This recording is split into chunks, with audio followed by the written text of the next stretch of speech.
Das paz, meus irmãos e irmãs, hoje vamos ler 2 Samuel, do 18 ao 20. Diz assim a palavra do Senhor.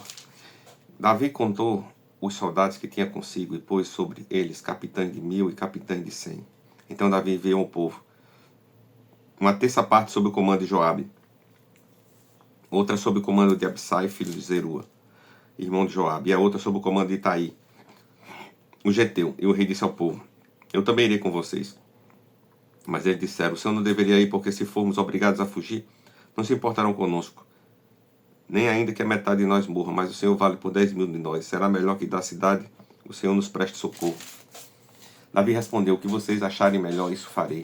O rei se pôs ao lado do portão da cidade, e todo o povo saiu, a centenas e a milhares, e o rei deu ordem a Joabe e Absai, aí dizendo: por amor a mim, trate com bandura o jovem Absalão. Todo o povo viu quando o rei dava ordem a todos os capitães a respeito de Absalão. Assim o povo saiu do campo a encontrar-se com Israel, e a batalha teve lugar na floresta de Efraim. Ali o povo de Israel foi batido diante dos servos de Davi, e naquele mesmo dia houve ali grande derrota, com a perda de 20.000 homens. A batalha se estendeu por toda aquela região, e naquele dia a floresta consumiu mais gente do que a espada. Absalão, montado em sua mula, encontrou-se com homens de Davi. E quando a mula passou debaixo dos ramos de um grande carvalho, a cabeça de Absalão ficou presa nos ramos. Ele ficou pendurado entre o céu e a terra, enquanto a mula que ele montava passou adiante. Um homem viu isso e foi dizer a Joabe: vi Absalão pendurado no carvalho. Então Joabe disse ao homem que lhe trouxe a notícia: o que? Você o viu? E por que você não abateu ali mesmo, derrubando-o por terra? Eu teria dado você 10 moedas de prata e um cinto. Mas o homem disse a Joabe: ainda que me pusessem nas mãos 1000 moedas de prata, não estenderia a mão contra o filho do rei. Pois ouvimos muito bem que o rei deu uma ordem ao Senhor e a Absai e a Itaí, dizendo: poupem o jovem Absalão. Se eu tivesse agido traiçoeiramente contra a vida dele, nada disso poderia ser escondido do rei, e nem mesmo o Senhor me defenderia. Então Joabe disse: não vou perder mais tempo com você. Joabe pegou 3 dardos e com eles transpassou o coração de Absalão, enquanto ele ainda estava vivo, pendurado no carvalho. 10 jovens que levaram as armas de Joabe cercaram Absalão e acabaram de matá-lo. Então Joabe tocou a trombeta e o povo voltou de perseguir Israel, porque Joabe deteve o povo. Levaram Absalão e jogaram numa grande cova de floresta. Levantaram sobre ele um enorme monte de pedras, e todo Israel fugiu, cada um para sua casa. Ora, quando ele vivia, Absalão tinha levantado para si uma coluna, que está no vale do rei, porque dizia: não tenho nenhum filho para conservar a memória do meu nome. E deu seu próprio nome à coluna, até mesmo se chama o monumento de Absalão. Então Ahimaaz, filho de Zadok, disse a Joabe: deixe que eu vá correndo dar ao rei a notícia que o Senhor Deus já o livrou das mãos de seus inimigos. Mas Joabe lhe disse: hoje não será o portador de boas notícias. Você poderá fazer isso outro dia, mas hoje não, porque está morto o filho do rei. Então Joabe disse a um etíope: vai e diga ao rei que você viu. Ele inclinou-se diante de Joabe e saiu correndo. Porém Ahimaaz, filho de Zadok, tornou a falar com Joabe: aconteça o que acontecer, deixe-me trazer também correr atrás do etíope. Joabe perguntou: por que você quer correr, meu filho, se não terá recompensa pela notícia? Ahimaaz respondeu: aconteça o que acontecer, vou correr. Então Joabe lhe disse: corra. Ahimaaz correu pelo caminho, na planície passou o etíope. Davi estava sentado entre os 2 portões da entrada da cidade. A sentinela subiu ao terraço do portão e sobre a muralha, e levantando os olhos viu que um homem vinha correndo sozinho. A sentinela gritou e avisou o rei. O rei disse: se vem sozinho, traz boas notícias. E vinha andando e chegando. Então a sentinela viu outro homem que corria e gritou para o porteiro: eis que veio outro homem correndo sozinho. Então o rei disse: também este traz boas notícias. A sentinela continuou: veja o jeito de correr do primeiro, parece ser o jeito de correr de Ahimaaz, filho de Zadok. Então o rei disse: este homem é de bem e trará boas notícias. Ahimaaz gritou ao rei: paz. Inclinou-se diante do rei com o rosto em terra e disse: bendito seja o Senhor, seu Deus, que nos entregou os homens que levaram a mão contra o rei, meu senhor. Então o rei perguntou: vai bem o jovem Absalão? Ahimaaz respondeu: vi um grande alvoroço quando Joabe enviou a este seu servo, ó rei. Porém não sei o que era. O rei disse: fique ali ao lado e espere. Ele ficou ao lado e esperou. Então o etíope chegou e disse: boas notícias para o rei, meu senhor. Hoje o Senhor Deus livrou o rei das mãos de todos os que levantaram contra ele. Então o rei perguntou ao etíope: vai bem o jovem Absalão? O etíope respondeu: que aquilo que aconteceu com aquele jovem aconteça com os inimigos do rei, meu senhor, e todos os que levantam contra ele. Então o rei, profundamente comovido, subiu à sala que estava por cima do portão e chorou. E andando dizia: meu filho Absalão, meu filho Absalão, quem me dera que eu estivesse morrido em seu lugar. Absalão, meu filho, meu filho. Capítulo 19. Dissera a Joabe: eis que o rei ainda anda chorando e se lamentando Assim a vitória se tornou. O rei anda chorando e se lamentando por Absalão. Assim a vitória se tornou naquele mesmo dia em luto para todo o povo. Porque naquele dia o povo tinha ouvido dizer: o rei está em luto por causa de seu filho. Naquele mesmo dia o povo entrou às escondidas na cidade, como se faz quando foge envergonhado da batalha. O rei tinha coberto o rosto e exclamava em alta voz.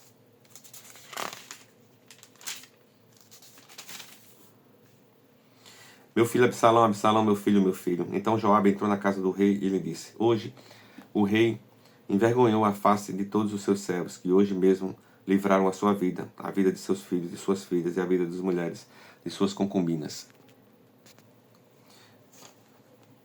Você ama os que o odeiam e odeia os que o amam. Hoje dá a entender que os seus comandantes e soldados não têm valor.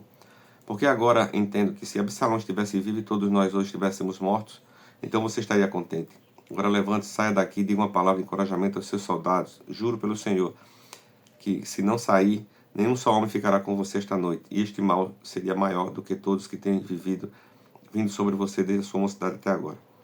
Então o rei se levantou e sentou junto à portão da cidade e anunciaram isso a todo o povo, dizendo: eis que o rei está sentado junto à portão da cidade. E todo o povo veio apresentar-se diante do rei. Ora, Israel havia fugido cada um para a sua tenda. Todo o povo, em todas as tribos de Israel, andavam discutindo entre si, dizendo: o rei nos tirou das mãos de nossos inimigos, livrou das mãos dos filisteus, e agora fugiu da terra por causa de Absalão.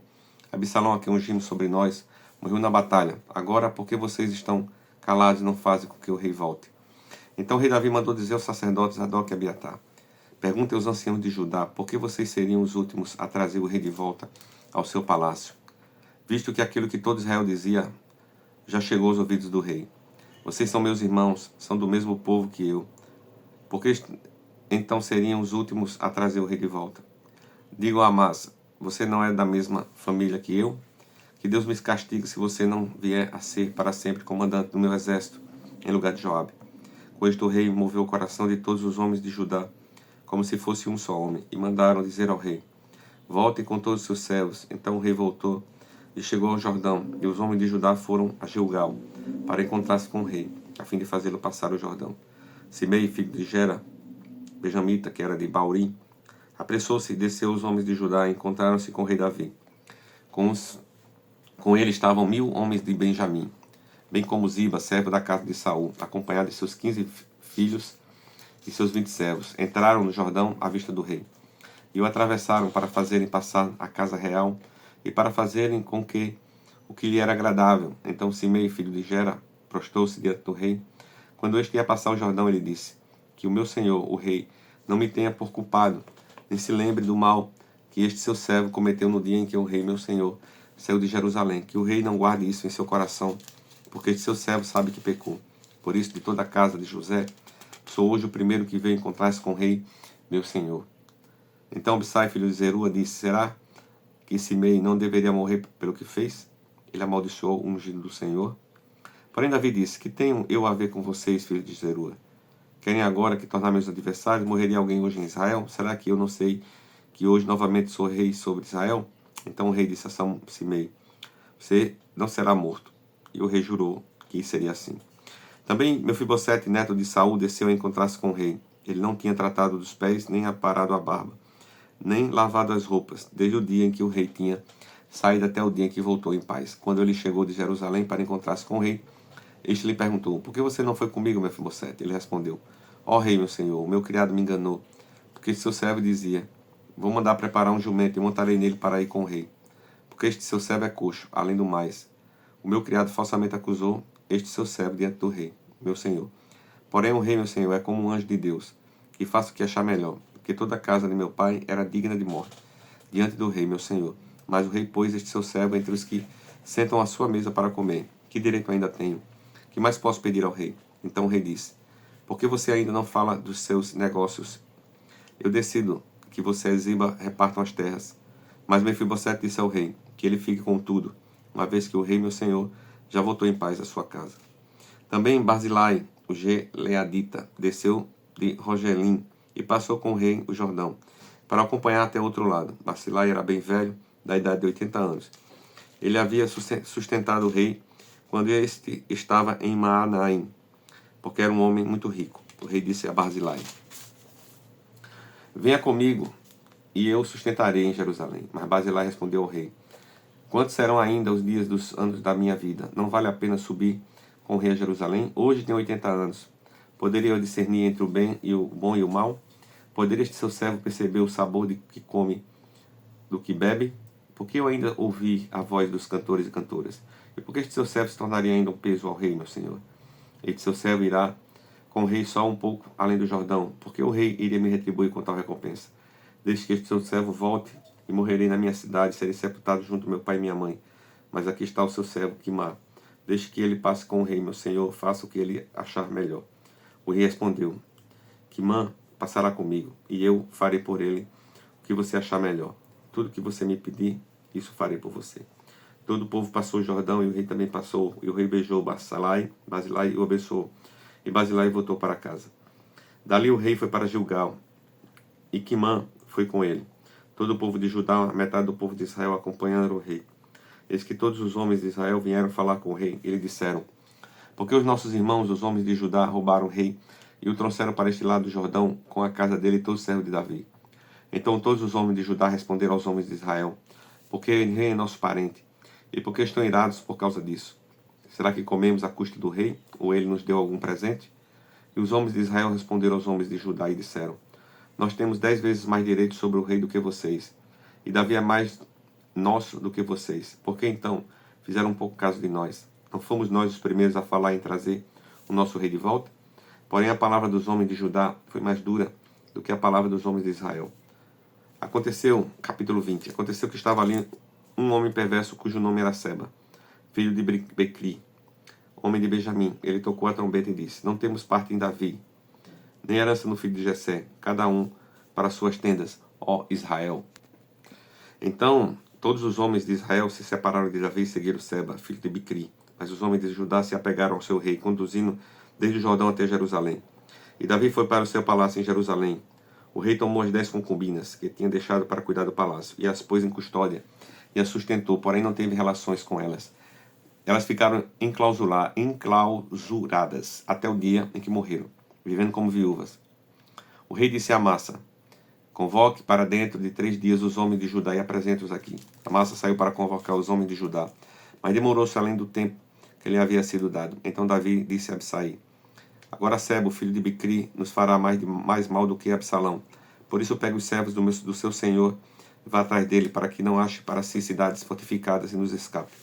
Então saíram com ele os soldados de Joabe, a guarda real, e todos os valentes saíram de Jerusalém para perseguir Seba, filho de Bicri. Quando chegaram à pedra grande que está em Gibeão, Amasa veio ao encontro deles. Joabe usava atrás de militares, sobre eles um cinto, do qual, presa a seus lombos, estava uma espada dentro da bainha. Quando Joabe se adiantou, sua espada caiu. Então Joabe disse a Amasa: você vai bem, meu irmão? E com a mão direita pegou na barba de Amasa para beijar. Amasa não reparou na espada que estava na mão de Joabe. Assim este o feriu com a ele na barriga e lhe derramou por terra os intestinos. Amasa morreu sem que fosse preciso dar um segundo golpe. Então Joabe e o seu irmão Abissai perseguiram Seba, filho de Bicri. Mas um dos moços de Joabe parou junto do corpo de Amasa e disse: quem está do lado de Joabe e é por Davi, siga Joabe. Amasa estava envolto no seu sangue no meio do caminho. Quando o moço viu que todo o povo passava, arrastou Amasa no caminho para o campo e lançou um manto sobre ele, porque ele via que todo aquele que chegava perto dele parava. Depois que o corpo foi afastado do caminho, todos os homens seguiram Joabe para perseguir Seba, filho de Bicri. Seba passou por todas as tribos de Israel até Abel-Bet-Maaca, e apenas os beritas se ajuntaram todos e o seguiram. Joabe e os seus homens vieram e cercaram em Abel-Bet-Maaca, e levantaram contra a cidade um montão na altura da muralha. E todo o povo que estava com Joabe batia na muralha para derrubar. Então a mulher sábia gritou de dentro da cidade: escutem, escutem, digam a Joabe que venha cá, para que eu fale com ele. Quando ele chegou perto, a mulher perguntou: você é Joabe? Ele respondeu: eu sou. Ela lhe disse: ouça as palavras desta sua serva. Joabe respondeu: estou ouvindo. Então ela disse: antigamente se acostumava dizer: peçam conselho na cidade de Abel. Assim as questões eram resolvidas. Eu sou uma das pacíficas e das fiéis em Israel, e você procura destruir uma cidade que é mãe de Israel? Por que você quer devorar a herança do Senhor? Então Joabe respondeu: longe de mim que eu devore e destrua.